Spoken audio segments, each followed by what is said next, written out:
L'interview de la Grande Bibliothèque, présentée par Narek. Bonjour à tous et bienvenue dans un nouveau numéro de la Grande Bibliothèque. C'est un axiome capital, aussi sûr qu'un axiome de mathématiques, que toute nation a le gouvernement qu'elle mérite. Ainsi, tout ce que l'on peut faire pour une nation avant de l'avoir améliorée ne signifie rien et n'a point d'effet, ou ne produit que du mal. Note ainsi Joseph de Maistre dans sa correspondance diplomatique en 1816. Du Proche-Orient à l'Occident, en passant par l'Extrême-Orient, chaque peuple, chaque nation se voit en effet confier un gouvernement et des représentants politiques à l'aune de sa propre volonté et de ce qu'il veut dire au monde. Le Proche-Orient connaît ainsi des changements qui redessinent des alliances et des équilibres, où le renversement de Bachar el-Assad donne à voir la myopie politique de l'ophtalmologue désormais en Russie, autant que les incertitudes sur le sort des chrétiens d'Orient. Dans le Sud-Caucase, l'Arménie et l'Azerbaïdjan restent l'épicentre d'une crise dont la diplomatie peine à résoudre la profondeur historique après l'offensive azerbaïdjanaise de septembre 2023, où plus de 120 000 Arméniens ont été contraints de fuir l'enclave. Entre Russie traditionnelle protectrice et rapprochement avec l'Europe et Washington, par la signature récente d'un accord de sécurité, l'Arménie marque un tournant dans sa politique étrangère, alors que Trump II annonce les résolutions des conflits en Ukraine au Proche-Orient. Ce pivot vers l'Ouest s'accompagne d'un éloignement progressif de la Russie de Vladimir Poutine. Pendant ce temps, l'Azerbaïdjan poursuit sa politique d'incursion en territoire arménien, occupant actuellement au moins 50 km² reconnus internationalement comme faisant partie de l'Arménie. Et cette situation tendue semble alors donner raison à la Turquie, alliée de l'Azerbaïdjan, face à l'Iran relativement affaibli dans son axe de la résistance comme reconfiguration des alliances. Alors que de nouvelles alliances se forment et que d'anciennes se délitent, l'avenir de la région reste incertain, suspendu à l'évolution de rapports de force qui ne vont qu'en se multipliant. Et c'est dans ce contexte que nous recevons, pour mieux comprendre le sens et le but de cette nouvelle donne, Madame Hilda Tchouboyan, que vous connaissez, chers auditeurs, notamment par son collectif Libertas pour la libération des otages arméniens tenus à Bakou, mais aussi pour, évidemment, sa défense de la cause arménienne. Première question pour commencer, à quel point, selon vous, dans ce contexte de remodelage avec l'arrivée de Trump, l'évolution de la situation en Syrie après la chute de Bachar el-Assad affecte-t-elle le sort des chrétiens d'Orient et que peut-on espérer pour un horizon sur le long terme? Bonjour, merci pour cette invitation, Narek. Le sort des chrétiens d'Orient est un processus au long cours qui a commencé, je pense, à la fin du 19e siècle et au début du 20e siècle avec le génocide des Arméniens. Et ce sort est aujourd'hui, nous nous trouvons aujourd'hui dans une période où, après quelques à-coups et quelques freinages, il y a ce même processus qui reprend, c'est-à-dire la disparition progressive des chrétiens d'Orient au Moyen-Orient, notamment dans l'espace autour de la Méditerranée. Et j'en veux pour preuve donc la disparition quasi totale des chrétiens de l'Empire ottoman, de la Turquie d'aujourd'hui. J'en veux pour preuve le départ pendant la guerre civile et pendant les événements en Syrie depuis 2011 de pratiquement 15% des chrétiens de Syrie. J'en veux pour preuve également, après l'invasion de l'Irak, de la disparition d'une très grande partie des chrétiens d'Irak. Donc nous nous trouvons, si vous voulez, dans un grand mouvement de l'histoire, sous la conjonction de quelques éléments qui sont en général, qui tournent autour de l'opposition entre majorité musulmane et minorité chrétienne. Nous nous trouvons donc à une étape de ce mouvement. Pour ce qui concerne les chrétiens du Moyen-Orient, je vois un très grand danger. Pour ceux qui restent en Syrie, il y a donc ce nouveau régime qui est un régime salafiste qui arrive au pouvoir. C'est un régime extrémiste qui arrive au pouvoir, même si aujourd'hui, pour des raisons d'intérêt économique et géopolitique, le nouveau gouvernement, le nouveau pouvoir en Syrie, fait des efforts en direction des chrétiens et qui essaye de montrer patte blanche vis-à-vis des chrétiens en disant qu'ils seront protégés, etc. Quelle est cette protection? Est-ce que c'est une protection de dhimmi, c'est-à-dire des chrétiens soumis protégés par le régime, ou est-ce que c'est les droits égaux seront donnés aux chrétiens. Pour l'instant, donc, on peut en douter. D'une part. D'autre part, le rôle de la Turquie aujourd'hui, le rôle croissant de la Turquie aujourd'hui dans la région, notamment après l'arrivée au pouvoir donc, de ce nouveau régime en Syrie, peut aussi faire craindre une contagion vers l'Irak, où il y a encore un nombre substantiel de chrétiens, une communauté assez importante de chrétiens assyro-chaldéens, chrétiens arméniens et autres. Donc l'avenir n'est pas très brillant, je pense, pour les chrétiens d'Orient. C'est une période aussi de passage, mais à court terme, nous verrons si les garanties données par le pouvoir syrien seront respectées sur le moyen terme. Et dans ce contexte, quelles sont les implications du rapprochement, vous avez évoqué l'Iran, du rapprochement entre l'Iran et l'Arabie saoudite pour la stabilité régionale et quel apport a Donald Trump dans ce contexte, cette victoire de Donald Trump face notamment à la Russie, donc cet axe Russie, Iran, Arabie saoudite, États-Unis. Alors, moi, j'accorde beaucoup d'importance au rapprochement entre l'Arabie saoudite et l'Iran, parce que la politique belliciste d'Israël d'aujourd'hui vis-à-vis de l'Iran peut être amendée par le rôle de l'Arabie saoudite et le rôle croissant depuis l'arrivée de Mohammed Ben Salman de l'Arabie saoudite dans la région, dans les équilibres de la région. Je pense que le rapprochement entre l'Iran et l'Arabie saoudite pourrait aussi jouer dans la politique future menée par les États-Unis vis-à-vis de l'Iran. Alors nous sommes préoccupés bien entendu par la stabilité en Iran, la stabilité mais bien entendu sans rentrer dans le système, dans le régime iranien, la possibilité d'une guerre vis-à-vis de l'Iran, enfin engagée par les États-Unis via Israël ou ensemble, poserait énormément de problèmes de sécurité à l'Arménie. Donc tout ce qui concerne l'Arménie et sa viabilité, ce rôle de l'Arabie saoudite me paraît essentiel. Et dans ce contexte, selon vous, quel apport peut avoir Donald Trump sur l'Arménie? On a vu qu'il a exprimé un certain soutien par certains tweets sur le réseau social X d'Elon Musk et qu'il s'est entretenu avec le Catholicos de Cilicie en décembre dernier. Quelle issue peut-il y avoir pour Donald Trump en Arménie? Peu ou beaucoup de choses selon vous? Alors pour ce qui concerne la politique vis-à-vis du Caucase des États-Unis sous Donald Trump, nous sommes dans une zone d'inconnu majeure.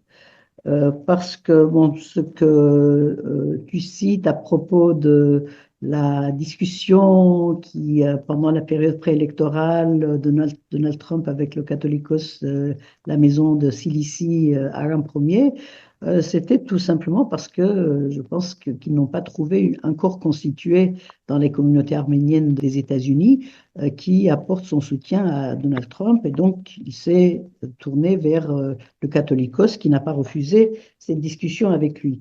Ceci dit, je pense que Donald Trump lui-même ne doit même pas savoir de quoi il s'agit dans la région, enfin quels sont les enjeux, etc. Il y a les arguments pour un rôle positif et il y a les arguments contre un rôle positif des États-Unis. Et donc, je pense qu'on ne peut pas, que personne ne peut se prononcer aujourd'hui sur ce qui va se passer dans la politique du département d'État américain vis-à-vis de l'Arménie. Alors, ce qu'on sait d'abord, c'est que cet accord qui a été signé, l'accord de partenariat entre l'Arménie et les États-Unis, les derniers jours de Biden, pendant les derniers jours avec Blinken, cet accord peut être considéré comme nul et non avenu par une nouvelle politique, dans le cadre d'une nouvelle politique de Donald Trump, comme ça peut servir à autre chose. Mais la question n'est pas là en réalité. La question est de savoir quel est le poids de l'Arménie pour régler des problèmes régionaux dans le Sud-Caucase. Et l'Arménie aujourd'hui, je regrette de le dire, que l'Arménie ne joue pas un rôle prépondérant pour les équilibres régionaux, etc. L'Arménie, après la défaite, se trouve aujourd'hui dans une situation extrêmement difficile. S'il fallait comparer le rôle que pourrait jouer l'Arménie avec celui de l'Azerbaïdjan. Je pense que c'est surtout plus l'Azerbaïdjan qui a des données, qui a des avantages, dont le premier est la proximité avec la Turquie pour les États-Unis que l'Arménie. Donc je ne pense pas qu'il y aura une amélioration de la situation, en tout cas des pressions, comme on l'espère, sur l'Azerbaïdjan pour que l'Azerbaïdjan n'attaque pas l'Arménie. Aujourd'hui, on est encore dans cette situation un peu de confusion, même après l'arrivée de Donald Trump, et compte tenu de sa doctrine de ne pas s'occuper de l'extérieur et de se concentrer sur le renforcement des États-Unis de l'intérieur, renforcement entre guillemets, ce qui est aussi, je pense, questionnable. Je pense qu'on ne peut pas faire de projection pour l'avenir proche pour l'Arménie. Et l'Arménie qui donc diversifie ses partenariats avec l'Inde, l'Union européenne. On a même parlé d'une entrée ou d'une prémisse d'entrée dans l'OTAN. Pensez-vous que l'Arménie peut entrer dans l'OTAN, qu'il y a intérêt face à une Géorgie, par exemple, qui s'en détourne? Et comment qualifier justement cette diversification de ses partenaires? Ce qu'on peut parler de fin définitive ou presque définitive de lien avec la Russie. J'ai du mal à croire que se détourner de la Russie pourra faire du bien à l'Arménie. La nouvelle orientation de l'Arménie, de demander une adhésion à l'Union européenne, à l'OTAN, etc., ne correspond pas à ses capacités à tenir le coup s'il y a des mesures de rétorsion de la part de la Russie. Aujourd'hui, donc, l'Union européenne n'attend pas l'Arménie. L'Union européenne n'est pas en mesure d'assurer la sécurité de l'Arménie. L'Union européenne n'est pas une structure de sécurité. Il n'est pas question pour l'OTAN, qui signifie États-Unis, il n'est pas question pour OTAN/États-Unis d'accepter l'Arménie dans ses rangs aujourd'hui. S'il n'y a pas un mouvement régional, macro-régional, j'allais dire, qui ferait que l'Arménie pourrait éventuellement faire partie de l'OTAN. Donc, dans ces conditions, je pense que c'est un peu hasardeux de la part du pouvoir arménien de prétendre quitter la sphère de la Russie et adhérer à l'Occident. C'est à peu près ce qu'on reprochait à la première République arménienne au moment de la soviétisation de la région du Sud-Caucase. On disait, au lieu de se rapprocher de la Russie bolchevique, l'Arménie a fait confiance aux Occidentaux qui lui ont promis, et d'ailleurs pas seulement promis, mais qui ont proposé le traité de Sèvres, en tout cas qui ont façonné le traité de Sèvres pour que l'Arménie puisse être sous l'égide, disons, pas la tutelle, mais sous l'égide de l'Occident, de l'Europe et des États-Unis. Or, on a vu la fin de cette histoire. Donc, l'Arménie a été morcelée entre l'Azerbaïdjan, entre la Turquie, et l'Arménie a été soviétisée. Donc, on se trouve à peu près dans la même configuration aujourd'hui, où pratiquement 80-90% de l'économie de l'Arménie dépend de la Russie. Et faire cette opération de changement d'orientation politique tout à coup comme ça ne peut rien apporter de bon à l'Arménie, même si je pense qu'on devrait se réjouir de la multiplication des partenaires de l'Arménie, la France, l'Inde, etc. Et l'Arménie devrait démultiplier ses partenariats et non pas rester uniquement dépendant de la Russie au niveau de sa sécurité. Je veux bien, mais tout cela ne peut pas se faire en un jour. Ce sont de gros processus et je ne pense absolument pas que l'Arménie seule, dans toute cette région, peut changer la donne de son orientation. En général, ce sont des choses qui avancent par région. Donc pendant très longtemps, quand il fallait, par exemple, rentrer au Conseil de l'Europe ou pendant très longtemps, lorsque l'Union européenne était en train de façonner la politique de voisinage, jamais on n'a pris l'Arménie ou la Géorgie ou l'Azerbaïdjan seuls. Ce sont des grands mouvements où des pays comme l'Arménie ne peuvent être qu'intégrés dans un groupe d'autres pays, dans une région. Je ne pense pas beaucoup de bien de cette aventure. Et une donne qui dépend aussi de la libération des otages arméniens dont les procès ont débuté, il me semble, à Bakou. Selon vous, par cette diversification, quels partenaires de l'Arménie peuvent relativement peser sur leur libération?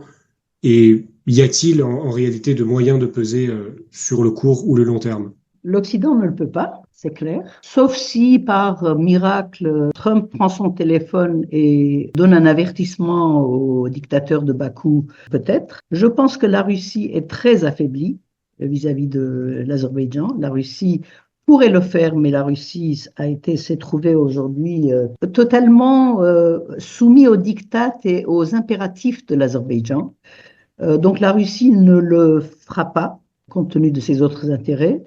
La Turquie pourrait le faire, mais la Turquie n'a aucun intérêt. La Turquie participe avec l'Azerbaïdjan à l'affaiblissement de l'Arménie, du sens national arménien, en tout cas de l'État arménien. Donc je ne vois personne dans les puissances qu'on connaît qui puisse presser l'Azerbaïdjan à libérer les otages arméniens. Peut-être la possibilité de sanctions européennes sur le gaz, mais ce serait une issue Alors, compliquée. bien entendu, mais jusqu'à maintenant, l'Europe n'a pas voulu, après tous les crimes contre l'humanité, après le nettoyage ethnique des Arméniens, après ces procès, après tous les problèmes, pas seulement concernant les Arméniens, mais tous les problèmes de droits de l'homme, l'emprisonnement de toute l'opposition, des journalistes indépendants et des acteurs de la paix en Azerbaïdjan par le pouvoir. Donc l'Europe n'a pas décidé des sanctions. Donc je ne vois pas pourquoi aujourd'hui, pour les Arméniens de l'Artsakh, les dirigeants de l'Artsakh, et puis les autres prisonniers de guerre et les civils qui sont actuellement jugés à Bakou, dans les 16 procès, je ne vois pas pourquoi l'Europe le ferait. Mais en tout cas, là, nous parlons de réel politique, bien entendu. Ce qui ne veut pas dire que l'Europe, il ne faut pas presser l'Europe à instituer des sanctions contre l'Azerbaïdjan. Et nous avons évoqué cet éloignement de la Russie. Peut-il, selon vous, affecter à terme la relation de l'Arménie avec l'Iran? Alors, je pense que l'Iran et la Russie sont aux abois aujourd'hui. Les deux pays, pour des raisons différentes, sont aux abois. La Russie est en train de gagner la guerre en Ukraine, donc ça lui donnera un peu plus de souffle et de force. Mais effectivement, l'éloignement de la Russie ne vient pas seul. C'est aussi un éloignement en même temps de l'Iran. C'est-à-dire que dans la région, par exemple pour la question du sunnique, vous savez que l'Azerbaïdjan menace d'occuper le sunnique pour créer son couloir avec le Nakhitchevan et la Turquie, c'est-à-dire le sud de l'Arménie. Dans ces circonstances, le seul pays qui s'oppose à ce couloir, c'est l'Iran. Ce n'est même pas la Russie, c'est l'Iran. Je pense que l'affaiblissement de l'Iran après la crise syrienne, après donc le changement de régime en Syrie et l'affaiblissement du Hezbollah au Liban ont beaucoup affecté le pouvoir et extérieur et intérieur en politique intérieure de l'Iran. Et le fait de s'éloigner de la Russie pour l'Arménie pèsera aussi sur l'axe nord-sud que l'Arménie était censée favoriser ces dernières années. Or, l'Arménie est aujourd'hui en train de favoriser l'axe Est-Ouest, c'est-à-dire le rapprochement avec la Turquie et la soumission au diktat de l'Azerbaïdjan qui fait pression sur l'Arménie pour obtenir ce qu'il veut au fur et à mesure en termes géopolitiques, en termes géographiques aussi en Arménie. Donc je pense effectivement qu'en favorisant l'axe Est-Ouest, c'est-à-dire en se rapprochant de la Turquie, en essayant en tout cas de se rapprocher de la Turquie, c'est l'axe nord-sud qui sera affaibli. Et effectivement, en s'éloignant de la Russie, je pense qu'en affaiblissant cet axe, l'Arménie va aussi porter atteinte aussi au seul pays qui s'oppose aujourd'hui à l'entrée des forces azerbaïdjanaises sur son territoire dans le sud de l'Arménie. Et pour terminer, face à ce contexte général, que retenez-vous de la COP29 à Bakou? Quel fut le regard des puissances en général, l'Union européenne, la Russie, l'Inde, la Chine? Et à cet égard, à quel point l'Azerbaïdjan, selon vous, dépend-elle de la Turquie, d'Israël? À quel point l'Azerbaïdjan est-elle indépendante du point de vue militaire et stratégique? Deux questions. Je vais répondre à la première question et puis on reviendra à la deuxième partie. La COP29 n'a pas été une réussite en soi, sans parler de la pression qu'il y a eu sur l'image, en tout cas de l'altération de l'image, ou plutôt la révélation de la vraie image de l'Azerbaïdjan aux délégations, puisqu'il y a eu un mouvement assez puissant qui s'est organisé à travers le monde pour montrer que l'Azerbaïdjan n'était pas le pays qui aurait dû être l'hôte de la COP29. Il a fallu même pour l'Azerbaïdjan répondre à ce mouvement mondial par des campagnes de presse et des campagnes sur les médias sociaux, sur les réseaux sociaux. Mais au-delà de cela, bon, on sait bien que pendant les mois qui ont précédé la COP29, il y a eu des centaines de prisonniers politiques en Azerbaïdjan, beaucoup de journalistes ont été internés. Donc tout cela avec la question du nettoyage éthique des Arméniens de l'Artsakh était un point négatif pour l'Azerbaïdjan. Mais au-delà de cela, et la tenue de la COP29 après le Qatar en Azerbaïdjan, à Bakou, a commencé à fatiguer, je crois, les acteurs mondiaux, notamment dans le domaine civil, c'est-à-dire les défenseurs de l'environnement du monde entier, parce que ce dernier COP29 a été un lieu où finalement l'Azerbaïdjan a profité de la venue donc des acteurs économiques et énergétiques à Bakou pour signer des contrats. Pour signer des contrats gaziers, pour signer des contrats pétroliers, etc.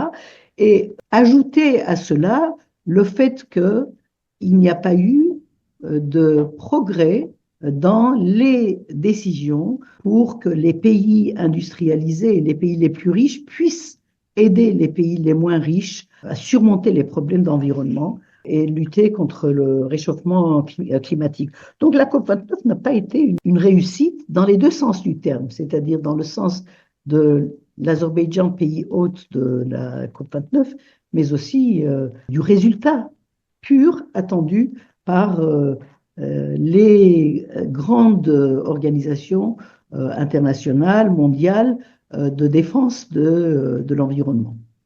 Voilà, donc pour l'autre question, donc c'était... À quel point l'Azerbaïdjan dépend-elle de la Turquie, de l'Israël et d'autres puissances? Bon, bien entendu, pour sa défense, l'Azerbaïdjan compte beaucoup sur la participation de la Turquie à une prochaine guerre avec l'Arménie.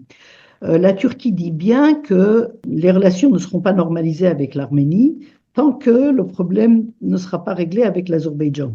Il y a une dépendance politique, mais aussi une dépendance non économique peut-être, mais une dépendance, j'allais dire, stratégique de la part de l'Azerbaïdjan vis-à-vis de la Turquie, et une dépendance, bien entendu, en armement.